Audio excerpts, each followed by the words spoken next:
exactly. Haven't eaten 15 hours. I got my coffee. Let's do a podcast. Fantastic. They don't know what I know. Hey, it's Zengineering Podcast. I'm Adam. I'm Brian. Welcome back for another hang. It's been long enough now that I have the podcast equivalent of like not knowing what day of the week it is. I don't remember what we have talked, where in the schedule this is going to come out, but We've got quite a few episodes for people to enjoy. well, we had to juggle up our workflow a bit because of your wedding. That's a great point. We had to take a little break. Does it feel different to podcast as a married man? It does, because I have a thing on my finger that I can't stop fidgeting with. Does it make a clinky noise when you bang it on the desk? It clinks against everything, which then horrifies me that I'm going to ruin it. So, but it's very, very pretty. Why I switched to silicone. I really enjoy having it on. Okay, so we decided for this one that we're finally just gonna, like, the third artificial intelligence episode has become a thing that is hanging over us because we really do want to talk about it. We keep, like, the Slack channel that we have for this. I was just trying to go through it beforehand to be like, Way oh, too here's much. some links I should refer to. There's like 80 fucking posts in there. That's just the links. Then there's conversation after each link went out. Like, We've overprepared. We've been reading so much about this in preparation for this episode, and it's just been so popular recently in the news that it all seems. I think we got to the point where I got bored with it, and I was like, "Wait, we don't have anything left to talk about in episode 3."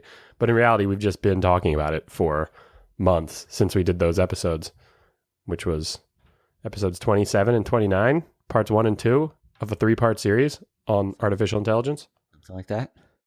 Check them out if you want to know some other pieces. And hey, thanks as always to our backers on Patreon who throw us as little as $1 an episode to help keep this thing going.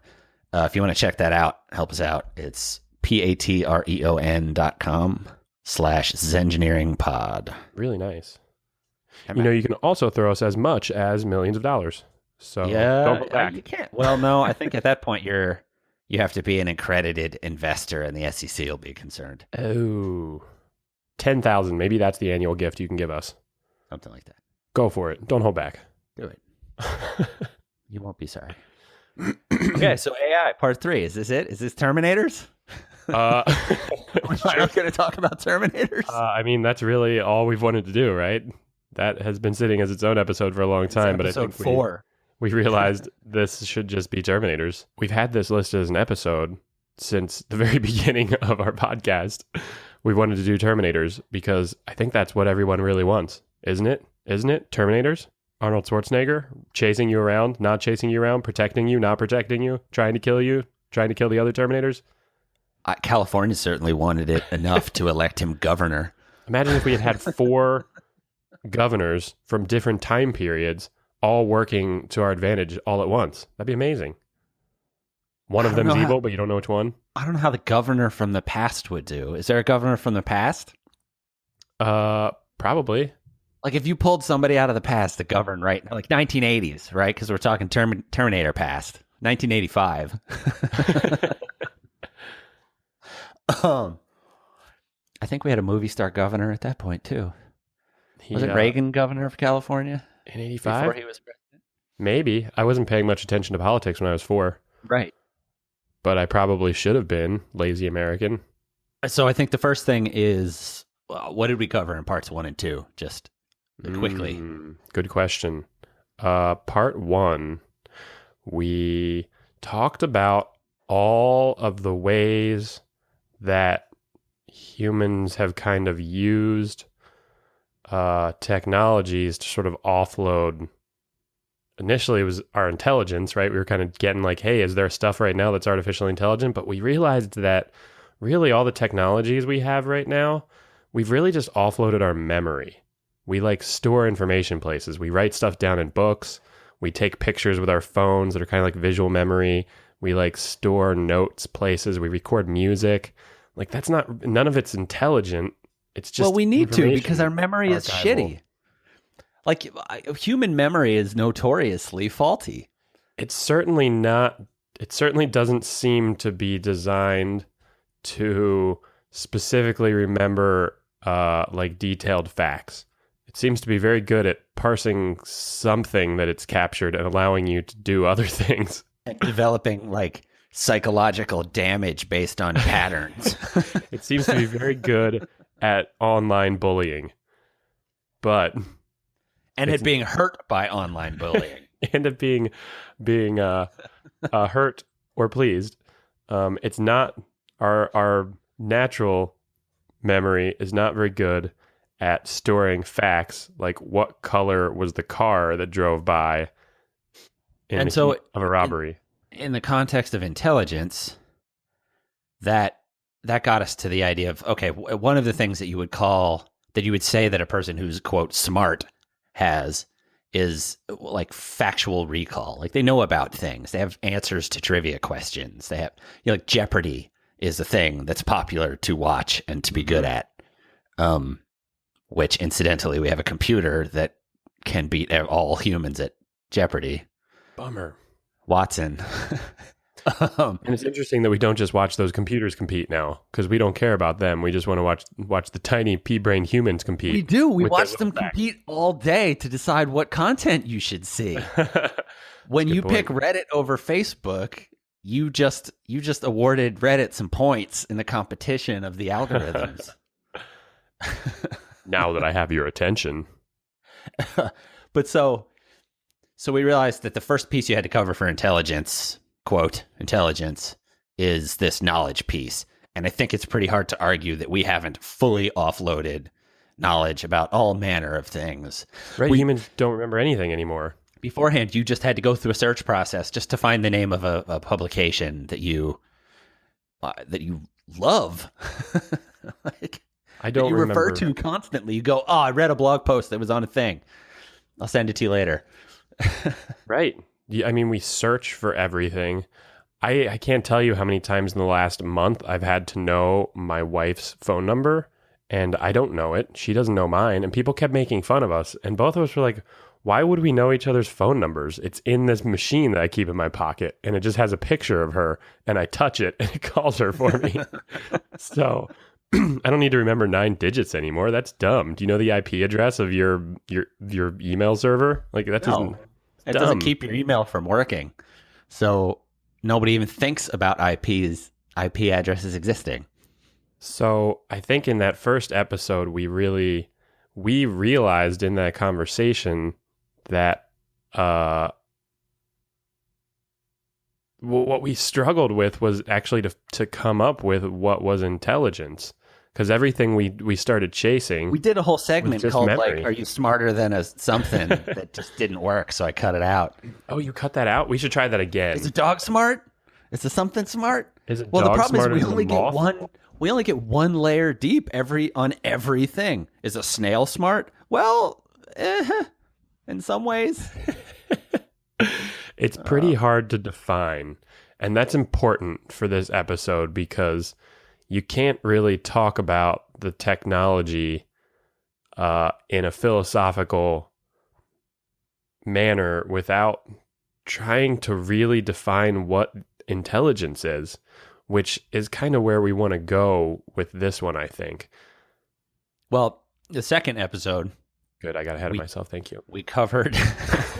in the second episode, we talked about how the popularity of video games, computing and then video games and the proliferation of computing has, so the next piece past knowledge for if you think if you think someone's smart is a synthesis component. They're good at taking all the facts and then telling you a thing about what it means based on all this knowledge that they've sorted through. And so it's about figuring out what to do with all that data. And we talked about how they've developed algorithms that essentially make it so that you can teach a computer the same way that organisms seem to learn, which is trial and error, essentially, and reinforcement based on that trial and error. And then we talked about how, because of video games, the technology that you need to do that kind of computation on a massive scale has proliferated wildly. There are graphics processing units everywhere, and now they're working on specific chips just for AI that are based on an even more optimized way of doing that processing, and they're just starting to put them in phones. Like your next iPhone is going to have an AI chip in it.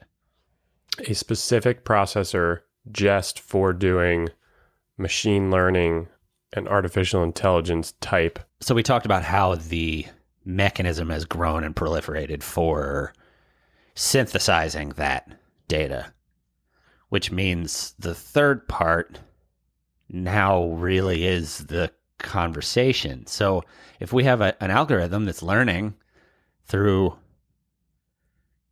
reinforcement learning the same way that we do over a period of time to be better at whatever we told it to be better at, there's no reason to think it's not going to at some point surpass what we have been able to understand and synthesize and process and do and whatever with the world or the information in the world or like whatever, however you want to talk about it. Well, this is where it gets so interesting. This is where artificial intelligence gets so interesting and so paradoxical, because we spent these first couple episodes talking essentially about technology as we do and how it's been used to kind of augment us as humans, augment our intellect or our minds or our spirits or whatever you want to call whatever we are. And now, having walked through all that, you get to the point where you're like, well, we're either rebuilding our intelligence and consciousness in this like very clear kind of linear way where it's understandable and clearly just like an algorithm, or we're some sort of special thing that we still don't understand and we're not anywhere near ever doing that. And so we have to face the question right now of, have we actually figured out how to build a brain out of silicon, out of computer chips, out of iPhones? And if we have, it makes us not special anymore, which is a weird conversation to be having about yourself.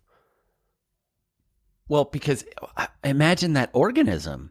If you're talking about what the amount of silicone it's taken to rebuild a brain, like you have to look at the whole thing as this decentralized, like the internet is just a big brain. And you're immediately then, you're kind of in this like Marvel Comics territory with, there's a character. Oh, I can't remember who he is, but he's going to be in one of the movies soon. It's just it's the planet. I should look it up. Gargantuan. He's the planet eater. Planet eater, yeah. I don't know his name either. Ego the planet. Galactus. That's what Galactus. it is. That's a good name for someone that eats planets. Galactus is just a sentient planet with a face. I'm picturing totally the wrong character. Galactus. Does he actually eat the planets? Ego the living planet. I don't remember. What a strange outfit he's wearing. I didn't really read a lot of those from back in the day. Anyway, so the silicone brain, right? So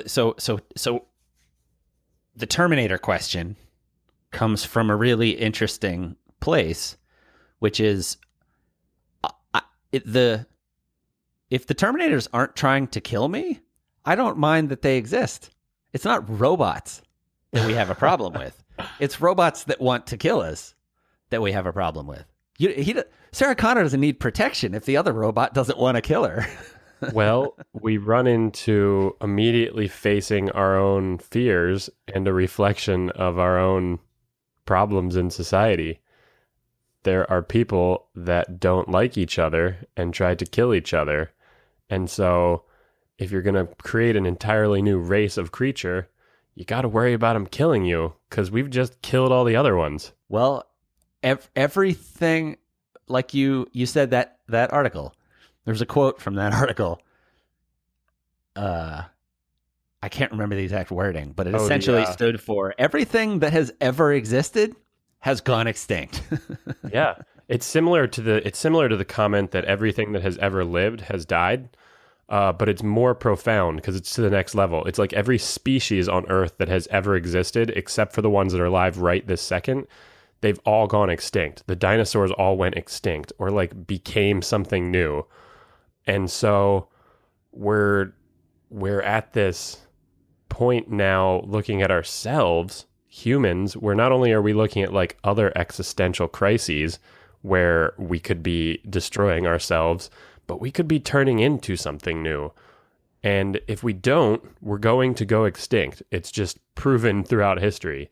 And not existential like, oh, I don't know what my life stands for. Existential like global warming might ruin the planet. Right. And then you won't have water left to drink because we fucked it up. Your extinction. The log of extinction. The balance beam. Right. So then we're looking at, I guess here's the thing with the conversation about artificial intelligence, right? So we talked about how that hardware works, how all that stuff is networked. In other episodes, we've talked about decentralization. Like, there's all kinds of things at play at once. And a lot of what they fix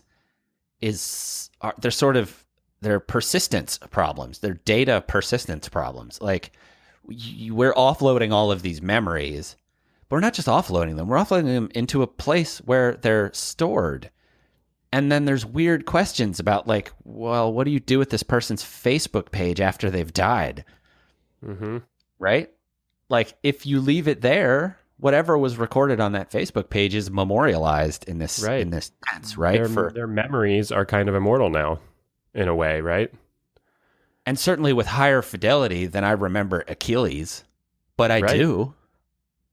And I mean, former cultures believed that you lived forever if you were remembered.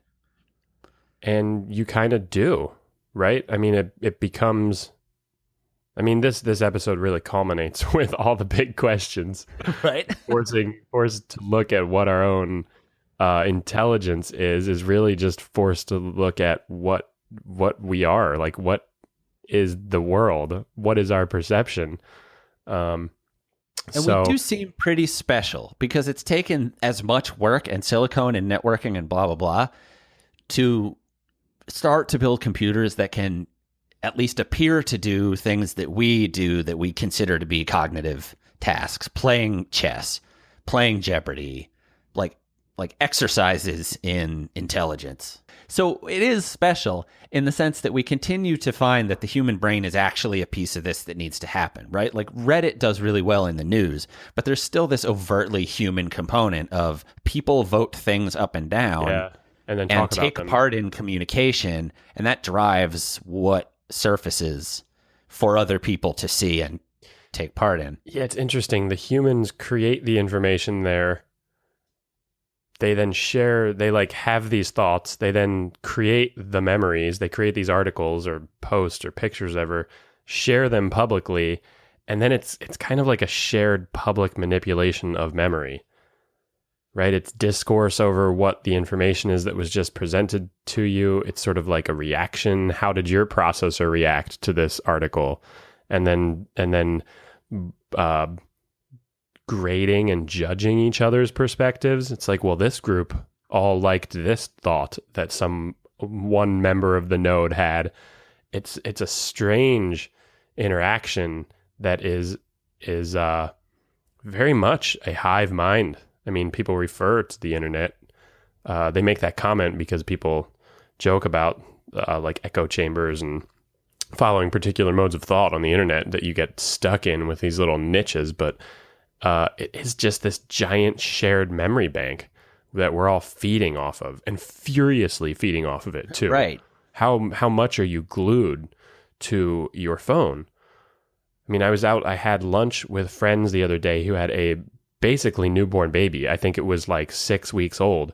And every time a phone came out, it was instantly attached to it and was like squirming to try to get its eyes on it. And I don't think it's not a nurture problem, I think a lot of people might respond to the comment you just made about the baby by saying, well, that's a poorly trained baby. Like, they're raising their child poorly. And it's like, no, there's something compelling about these screens and the connection that they give you to whatever it is, stories, characters, people you know, flashing lights in the case of a baby. It's a thing that you crave once you experience it. So there is a question about like what's healthy and what you should do with your kid and whatever, but that's not, I think, as important as the fact that that impulse happens, whether you, like they say, don't let your kid use screens. It's because those screens are, it's over as soon as your kid is hooked on the screens, right? Yeah. Like he or she is part of the Borg. Totally. And so you have to look at the power of that connection. And the fact that you even say hive is funny because like what's a hive of bees, a hive of ants? Like it's a word that we apply to something else, but it comes from an occurrence in nature, which is a whole bunch of bees realized that if they all think alike, they can survive better than just on their own because their tiny brains aren't like they're not advanced enough. And we tend to call that advancement consciousness, but we don't think of a beehive as conscious, although the aggregate of computing power there, it is certainly reacting to the world around it. Well, that's in a conscious way. That's where you have to go to start to analyze consciousness and intelligence, right? You've got to just look at the other creatures in nature.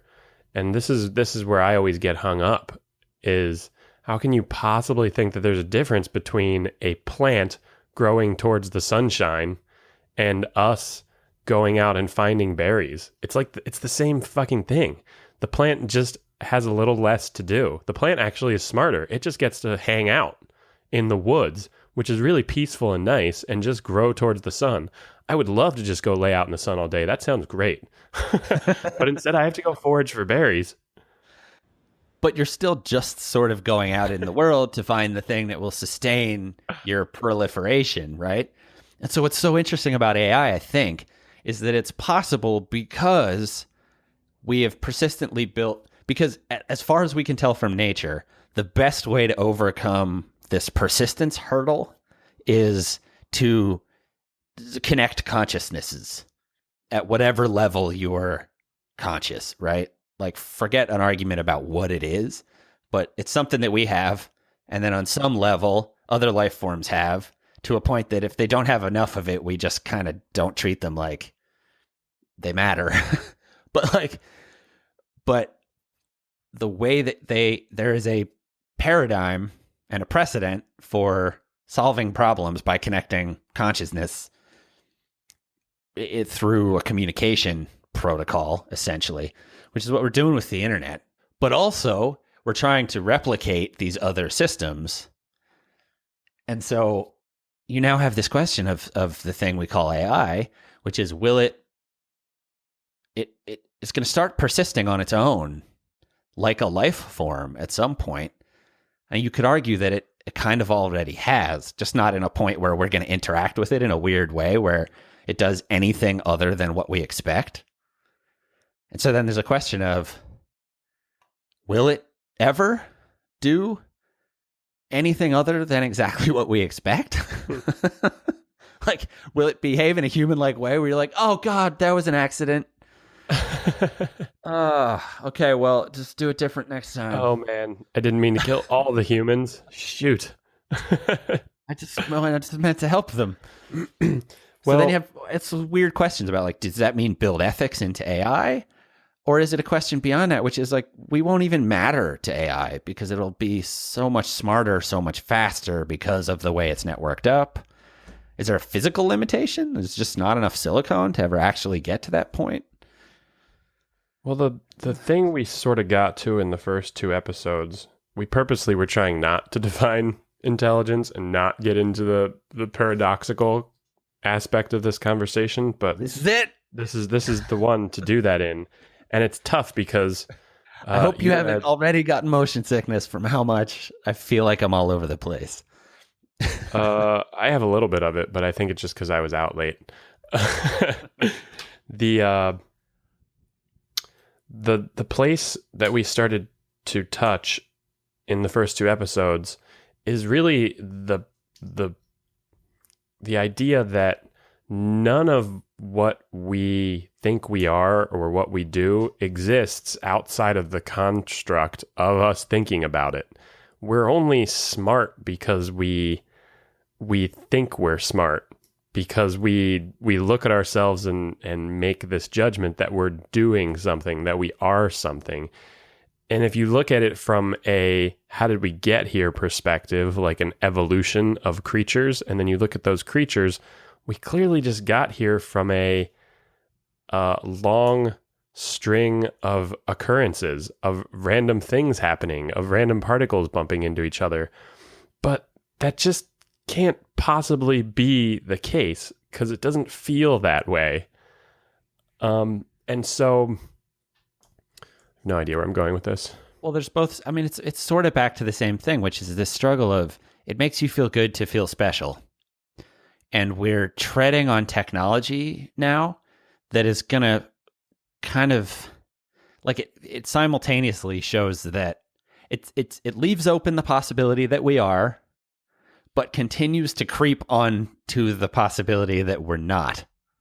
As we teach it to do things, well, like, you know, and I mean, like, when I say do things, I mean, like, mechanical things, knowledge things, like really what I feel like we chased with the first three episodes was how we have progressively offloaded a subset of tasks to these devices, to these tools, essentially. And we're starting to hit a point where they do it so effectively. Like you mentioned, do you want to explain the Turing test? It seems like a compelling place to explain. So the Turing test is a way to, it's sort of like a theory on how do we tell when computers are as smart as people. And the test is very simple. You put a computer and a person behind a curtain, think Wizard of Oz, and then you bring another person in and have that person interact with those two entities, the person and the computer. And if the third person, if that second person there can't tell the difference, can't tell if the computer's a computer or if the person's a person, then the computer's as smart as the person. I still didn't tell that very clearly. Yeah, but it's the idea is it's a test where if you are able to fool whatever we have for sensory mechanism enough that you can't tell it's not a person giving you an answer to whatever. So I mean, think about computer questions, right? If I type a math equation into a calculator, it spits out a number. If I tell the math equation to someone who knows how to do that process and they tell me a number, okay, thanks.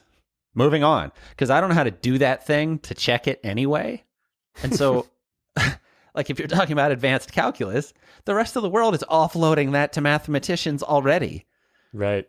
And if you can't tell the difference between the mathematician and the calculator, then it seems like in terms of intelligence, the AI has picked up everything that the mathematician has, except for this weird theoretical component where the person thinks to try weirder and weirder equations. But then they just plug it into Mathematica. Like nobody's sitting there with graph paper and a slide rule anymore. Maybe they are. Do you know any mathematicians? If it can do a thing and you were behind a shade and you couldn't tell that a human didn't do it, now we're confronted with either the human ability to do that thing isn't special, or we're special because we were able to offload that thing. So you're either committing to cyborgs or to Terminators. I feel like there's no way around one or the other.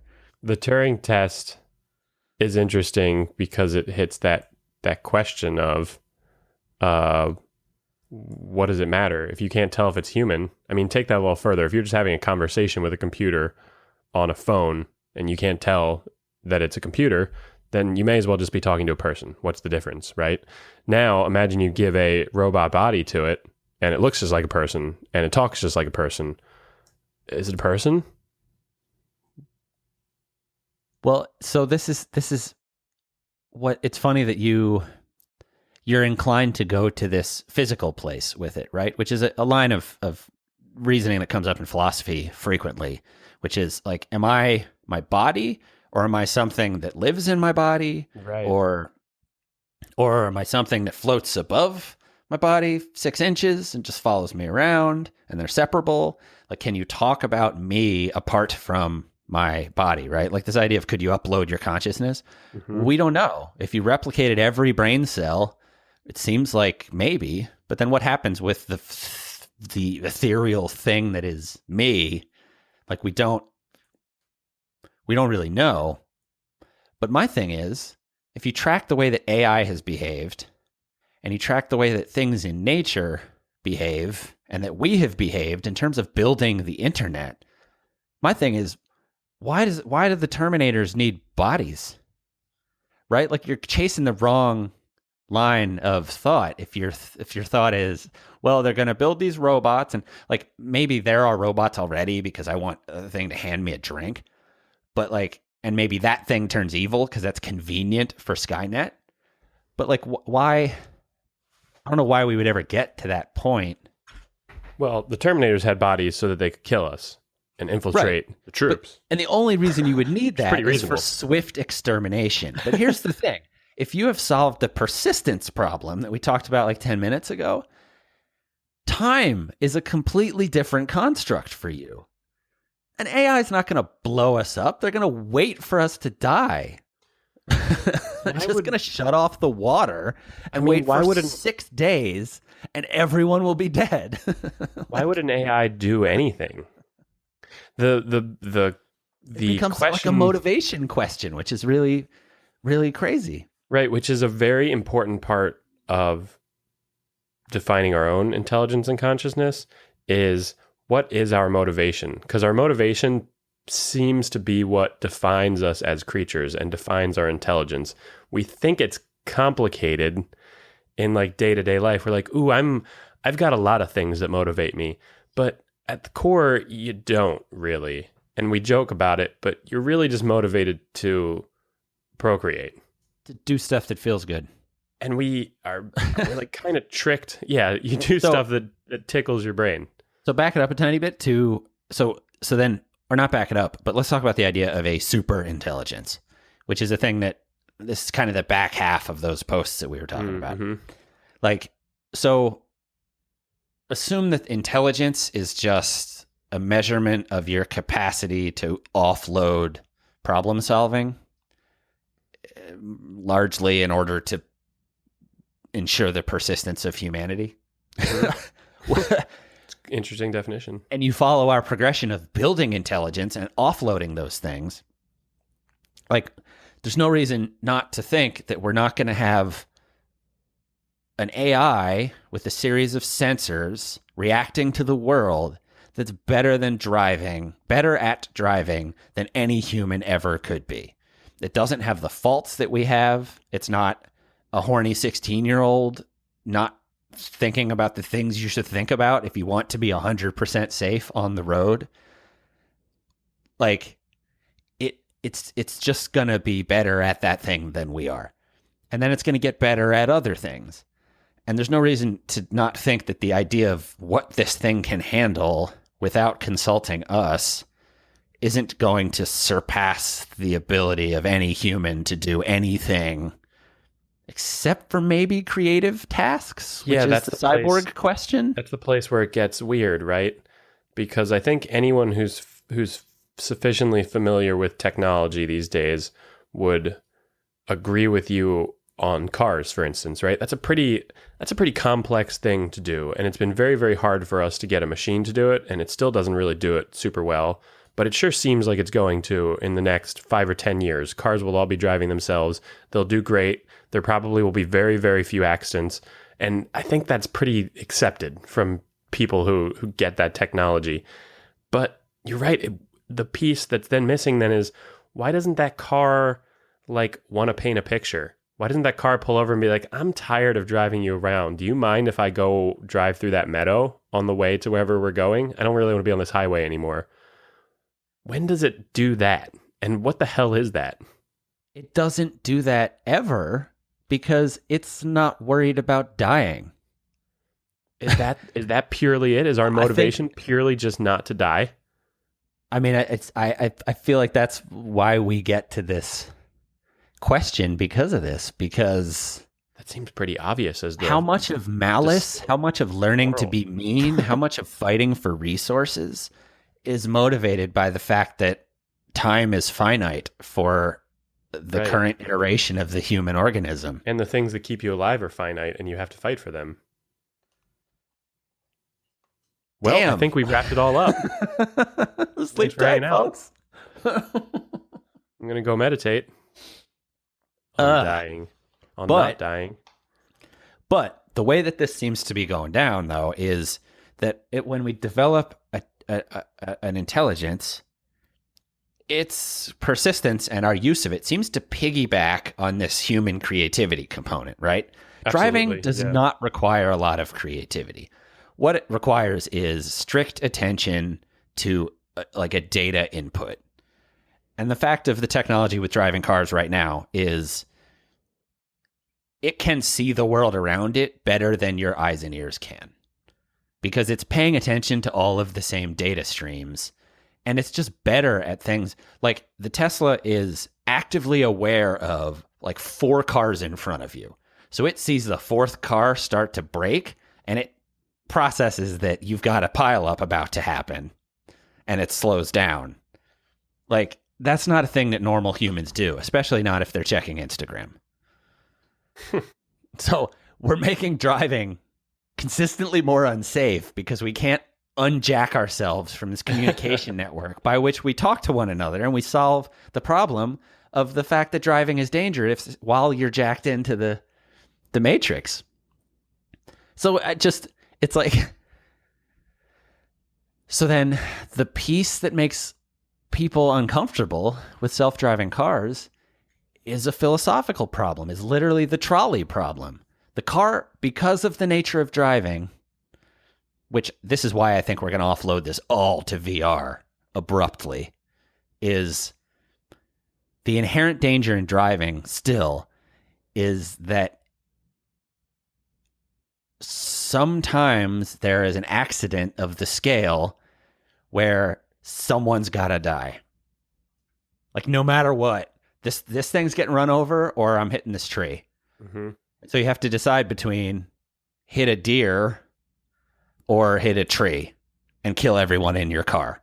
Mm-hmm. Right? And that becomes this more moral question. And there's whole sects of philosophy that have done nothing but talk about morality for thousands of years with no answer. And it's interesting because it only becomes a moral question because this undefinable thing called life comes into play. We don't sit there and worry about the paint being worn off the street. Be like, ooh, should I wear off the white line or the yellow line while I'm driving? Or, ooh, am I running over this rock and splitting it into 2? We don't care about that because that rock persists forever. The paint just doesn't seem to care, to know, right? But all of a sudden when the atoms that make up a deer, a living creature, are involved, or a person or a child, there's this layer all of a sudden where it's important for some reason, this concentration of energy and mass and this organized form. I think the thing is, if you chase all of these prongs that we've kind of been talking about and the super intelligence, right? Like, the only reason that's even a philosophical question is because lives end. And so if you have a system like this super intelligence, this, let's just say, like, okay, the chess playing computer, right? Like, now we have chess cyborgs. They don't look weird, so we don't think of them as cyborgs, but all professional chess these days is either hybrid or not hybrid. Not hybrid is boring because it's just people playing against one another. Hybrid chess is interesting because they all play with the same or different versions of a supercomputer to assist them with making a better decision based on what the board looks like. And hybrid players beat our computers still, right? A person with a computer assistant or whatever you want to call it always is still way better than just a computer playing by itself or a person playing by itself. Right. But also that algorithm will just get better and people will still be working with it. Like and the algorithm doesn't have to worry about ever being shut off because we solved persistence. There's no reason to believe that this chess algorithm is ever going to be threatened by us. It doesn't perceive time. Well, like it's just going to perceive. This is the thing that blew me away in that article where they talk about the idea of an ant, right? Like the ant, we think of an ant however we think of an ant. An ant just has no concept that we exist. Like we might not even ever be aware that a super intelligence is controlling our lives, which I guess is the whole idea of religion and faith. Mm-hmm. But the idea that we're building this thing that's going to run all this different stuff that we talked about in favor of our persistence, I just don't, there's no, to assume that it would even have morals at all is an assumption. And then to assume that it would look at us negatively, like most people don't think about ants very often. And if they do, it's like, oh man, there's ants in my house. I mean, I guess there's certainly some places where the ants are really shitty and they're a bigger deal. But for the purpose of this tiny little thing, you're just kind of like, oh, it's an ant. You kick it out of the way when it's a nuisance. But like, I don't know that we ever get to be that nuisance because this is going to be a hybrid progression. There's no reason to think it's not going to progress just like fungus, like bees, like whatever. Like the hive still needs all the bees to survive, even though the interconnected, and there's all kinds of weird dynamics with queens that I don't fully understand. But it doesn't survive if it's not a collective. But also because it's a collective, it survives. We're sort of just back to the Borg. Like, I don't think an AI future looks like us fighting against Terminators. I think it looks like the way to keep your job safe is to do creative stuff. Like, to do the stuff that the computers are never going to be able to handle so that you can be the human part of that hybrid system. Well, that then makes the assumption that there'll always be something our brains can do that a computer can't do, which seems like,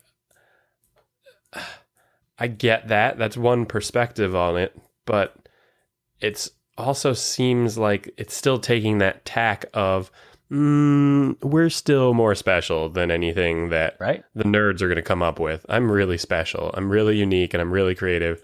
And there's no way a computer is ever going to make the thing that I just made. But how could we possibly look at the trajectory of technologies being able to do things like a calculator? We've talked about calculators in every episode of this topic, and what a weird thing that is. It does these really hard things that most humans just can't do. I studied a lot of math, and I can barely do anything beyond like the basic four things. Well, we offloaded a thing that we're notoriously bad at doing. So we're notoriously bad at computation compared to something that's all it does. We're really bad at memory compared to something that just stores digitally everything that happens. We seem to be really bad at like purposeful computation. You kind of see it in the things that people like to do. Once people's like jobs, once they get them, they wrap their heads around them, they're like, I know what I'm doing here. You see a lot of people get bored with them. It's like, I don't want to do this anymore. It's like become a computational task for me now. I don't like that. I kind of like sitting around and thinking of new things. Our brains seem to be built to, I think your consciousness is built to chase that, and your subconscious, so that's the interesting thing, because there are calculations happening when you go to spike a volleyball or you go to, catch something that's falling on the floor. Like your body's reacting to your position in space, to gravity, to timing, to all kinds of input. We just don't even think of it. We don't even perceive it, right? So if the AI ends up being the thing that is driving our persistence, we're just going to be its subconscious. And it's not so even if we do have this thing where it feels like we're out of control of the advancement of technology, which I think we already are, but we still seem to think we're in control of it. Mm-hmm. I just don't think it's going to even perceive us. It's going to skyrocket past being what we would call intelligent so fast that the singularity is just going to look like we have genetics dialed in, we have everything that blah, blah, blah, blah, blah dialed in about biology, because it turns out it's not that complicated. And the consciousness component, like we just end up being this subconscious substructure that has to, like, nervous system that keeps this organism alive. So basically exactly what's going on right now, right? By some people's projection, our body is just doing the things that it needs to do to survive based on the things that happened yesterday. And our conscious is just hanging out. It's just along for the ride, kind of thinking it's doing that stuff. How is that going to change when we have nanites in our body that are repairing cells and fixing things and physically moving our arms? So I grab an apple instead of a piece of pizza. Our consciousness is still just going to be hanging out, doing its thing. You can't see it, but I'm stoked because it's fucking Star Trek, man, right? Like, remember Guinan and how wise she was and stoic she was Guinan about was so everything? wise. Because she was 800 years old. An awful lot of experience. She's been serving drinks for 800 years. Wasn't that her thing? I don't remember. I'm not sure they ever clearly defined her. I committed but she to had been that. around a long time. She was kind of like never real hard without enough data to back up. The nerds are angry right now if I didn't say that right. We should have known more about Guinan. Well, she was played by Whoopi Goldberg, which was always kind of a head trip. Yeah, right. Especially now. It's like, hey, that's Whoopi Goldberg. Wow. So we're still kind of sidestepping, not on purpose, but also just because it's hard to do. But we've isolated our consciousness, our subconsciousness. We've isolated the spirit now, and kind of said that, well, it won't get replaced by computers. It won't have an equivalent. Like, is there going to be a computer that has an equivalent consciousness? And will we even know that it has it? I think it will be an equivalent consciousness, and it'll be a hive mind. We just won't be aware of it. Like, we won't be.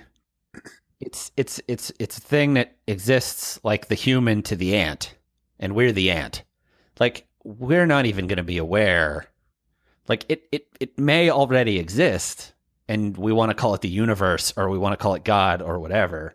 It doesn't necessarily take a form where we're like, hey, that's the thing, and it's smarter than me, except to the extent that we have these life systems that are run by these nebulous algorithms that keep us alive, which is already, I just described a power grid.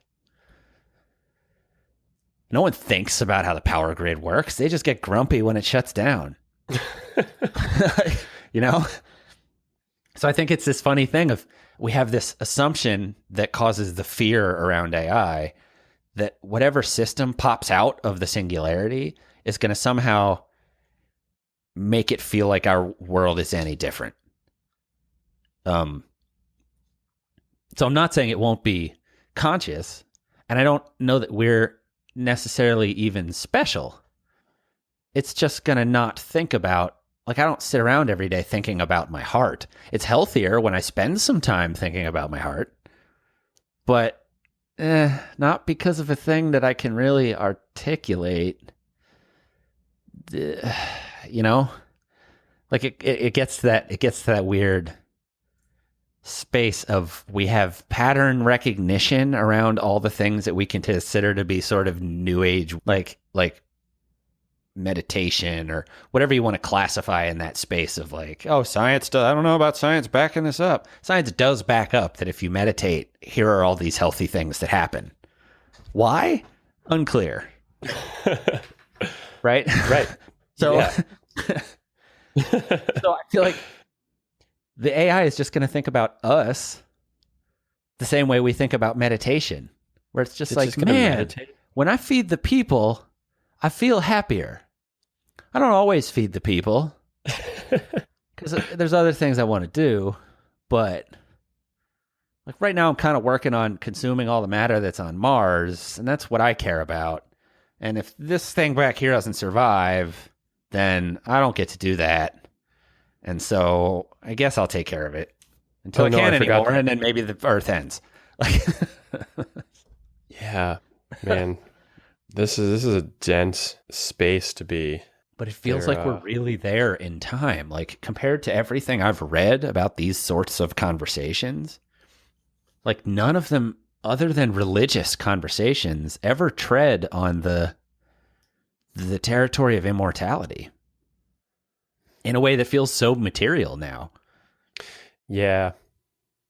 Yeah, it's Or does just it such always feel that way? And I just think I'm special, and No, it can't possibly have ever felt this way before. because I've combed through a lot of old knowledge, and I can't find any pattern of people. It can't possibly have ever felt this way before. 100 years ago, the fountain of youth was like, that was the thing. A It's like, fountain ooh, that there's if you like drink water from somewhere it- that we can drink this Right. water and it makes us live forever. You want to go find it? And now it's like, This protein no, we goes know over that. here, it causes cancer, and if we can stop that protein from going over there, 100% of the time, no cancer. Right. Like, so let's So- put that in everyone. It's so weird. It's a weird period. Kind of good cue up for a CRISPR. We're talking about doing an episode on CRISPR soon.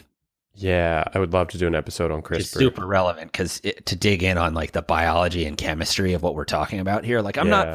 not joking. Like we're to the point where if we find a gene that's like, oh, when this gene's here, always cancer. When it's not, never a cancer. We can cut that gene out and make sure it never shows up in any human ever again. Oh man, things are just about to change so much. Did I show you the other little dude I got to sit next to my Locutus? Oh, is that It's hard to Data? see because the skin tone isn't quite right. But yeah, why are his eyes yellow? Were Data's eyes were yellow, weren't they? yeah. Who that dude? I feel like I say this every time this comes up. That dude. But Brett Spiner should have won an Emmy every year for playing Data on that show. Did a pretty good What a job. hard thing that must have been. Yeah. They must have so much footage of him accidentally cracking a smile and then going, "Fuck. Sorry, guys." He did provide a lot of comic relief without it feeling like he was providing comic relief. Right. I really don't even know where to go from this in terms of how to think about the world thing, right? Like, except that I sort of take solace in, I think the train's going on whether I'm on it or not. And time seems to be the important thing to us, but maybe that goes away. But I don't know that there's anything like to devote myself to with the idea that time doesn't matter. Like it seems like the way to continue to take part in this system is to keep your consciousness healthy. Like I don't want to say brain because I don't want to go to that territory of like I do think it's your brain, but your brain is supported by your heart, and if your consciousness is out of whack, then your heart gives out on you, and then your brain isn't there anymore. And so there are all these interconnected systems the same way we're describing, right? Like our duty is try to stay part of the system so that if there is a super intelligence already, it can persist also. And that might just mean passing memes down over and over again. But it sure seems like there's a physical component this time around in the sense of actual ability to synthesize like an action plan from all of the data that we have spent centuries collecting in order to understand the world. It's interesting. I always want us to get into The universe is fucking awesome. But I always all you wanna- can do is pull up a seat. Like, man. and I think keep chasing this stuff like we're trying to do. Because I think this growth space is the space that keeps it alive. It seems to be what makes everyone happy. You said it at some point. Like, answers are boring. Questions are exciting. Yeah. That's a good shirt. That is a good shirt. We have a shirt channel? That shirt. We do have a shirt channel, which you can get access to if you back us on Patreon. For as little as $1 an episode, you can help keep us alive. But for real, we're working on stuff over there, like how to incorporate people in our Slack channels and stuff like that, where you can. I went to our store channel to put that quote, and it is the last thing we said on that channel on April 22nd. Answers are boring, questions are exciting. Look how organized we are. We're super organized. It's just a matter of funneling it to places where you can consume it. Zengineering is brought to you by Slack. Slack is a workplace product used to organize and collaborate with your colleagues. But this is also a chance to pimp the thing we do actually have going after many. Is it like I'm frequently inclined to say pimp just because it's a funny word with the in it. But is that like offensive when I refer to pimping things? When what I mean is promoting, marketing? I bet some people are offended. Oh, well. Now I have to decide how much I commit to being that asshole. I think that one's okay. But we do have a blog now. You can get to it from zengineeringpodcast.com, where we're the extent to which we're guided by the idea that answers are boring and questions are exciting extends well beyond what we're able to fit into the podcast in this format. So we're working on writing, and that's going to happen on the blog. Our weird brains seem to want to write things too. Mine keeps telling me to. Right. So I'm not sure why, but I want to. So I'm going to. To feed your soul, son, sir. Feed the soul. Did we wrap up this episode? I think so. I think we wrapped it up when we both paused for like 30 seconds and just gasped. I was both out of things to say and overwhelmed with things that my brain was imagining. Right?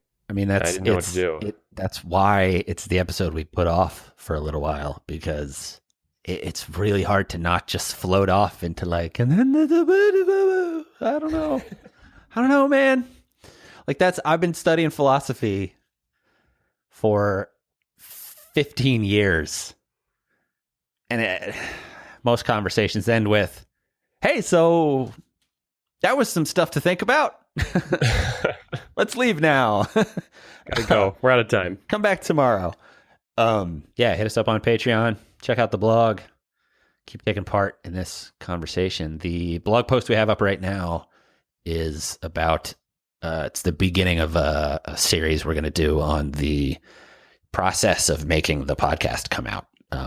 A lot of people that we've talked to are interested in how we managed to fit it into our lives, basically. And the answer is ruthless optimization. So then people are like, well, I want to know about that. I'm like, cool. But I feel like I should write that instead of just talking to you about it. Yeah, absolutely. That's a great one. A lot of people are asking me about that as well. So we'll be filling that up. And any other thoughts from people on things we could, should, or ought to write about? Right now we're getting most of them from a bunch of people we have on Slack. Backers, guests. Everybody kind of hangs out on Slack. So hit up Patreon, drop us a buck. You can hang out on Slack also. Hell yeah. Unless you're my mom. Okay, let's get out of here. I'm Adam. I'm Brian. They don't know what I know. They don't know. Climb a tree and look down. I'm sure you'll find something interesting.